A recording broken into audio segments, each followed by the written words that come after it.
हिंदुस्तान के आजादी के इतिहास में दो बड़े आर्थिक रेगुलेशन मोदी जी के समय में है। तो जीएसटी के ऊपर सर्वसम्मति और इसके ऊपर भी 125 करोड़ हिंदुस्तानियों की तरफ से मोदी जी को बधाई।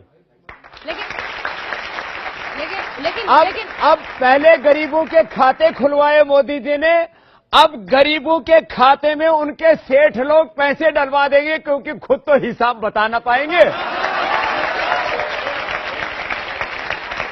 इसलिए गरीबों के खाते में पैसे डल जाएंगे, कुछ किसानों के खाते में पैसे डल जाएंगे। जो किसान लालाओं के यहां पर अपनी फसल लेके आते थे और दाब के बैठे रहते थे, वो कहेंगे भैया तू ही खेती में अपनी आमदनी दिखा देना, हमारे तो ये पेपर के हो जाएंगे।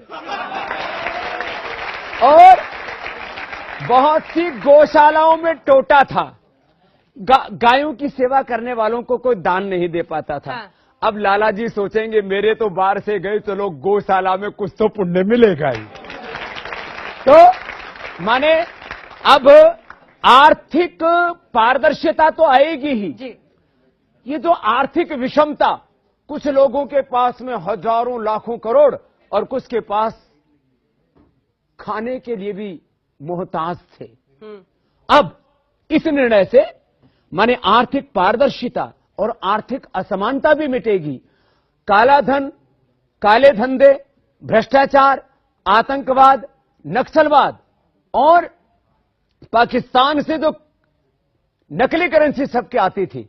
इंडिया टुडे ने एक सर्वे किया था, आज से 7 साल पहले की बात बता रहा हूं, 10 से 20% हमारी करेंसी में ये नकली करेंसी, फेक करेंसी वाला और पाकिस्तान से सबके आता था। क्योंकि जो देश हमें स्याही देता था, हमें पेपर और मशीन देता था, वही पाकिस्तान को सप्लाई करता था। हाँ। वैसे सहमत तो इस बात से मनमोहन सिंह जी भी थे, मैं उनसे भी मिला था।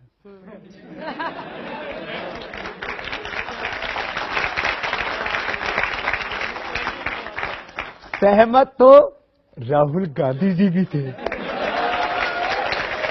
जब उनकी सरकार थी, मैं उनसे मिला था। और इतना ही नहीं, लेकिन सहमत दबे हाथ कुछ मजबूरी भी बताई थी क्या उन्होंने कि क्यों नहीं कर सकते? वो तो सारा देश जानता है। तो उन्होंने मेरे से कहा बाबा जी, हाँ। मैं आपकी बात से सहमत हूं, क्योंकि हमने इसके लिए पूरे देश में जन आंदोलन चलाया आर्थिक पारदर्शिता के लिए। और क्योंकि ये जरिया बनता था, क्योंकि ट्रेसेबल नहीं होता है ना कि आप एक से दूसरे से तीसरे हाथों में मनी इन सर्कुलेशन, जब ये चलन में आता है पैसा, तो 15 लाख करोड़ रुपए अंजना बहन, ये पैसा 500,000 करोड़ रुपए के नोट, आरबीआई की रिपोर्ट बता रहा हूं 31 मार्च 2016 की। और जो 28 मार्च की रिपोर्ट